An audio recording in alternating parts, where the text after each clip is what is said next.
જય શ્રી કૃષ્ણ।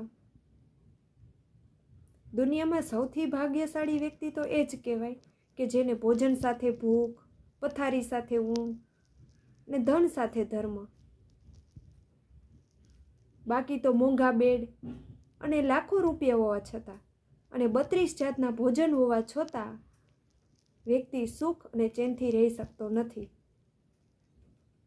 આવા જ નવા વિડીયો જોવા માટે આ ચેનલને લાઈક, શેર અને સબસ્ક્રાઈબ કરશો। જય શ્રી કૃષ્ણ। દુનિયામાં સૌથી ભાગ્યશાળી વ્યક્તિ તો એ જ કહેવાય કે જેને ભોજન સાથે ભૂખ, પથારી સાથે ઊંઘ ને ધન સાથે ધર્મ,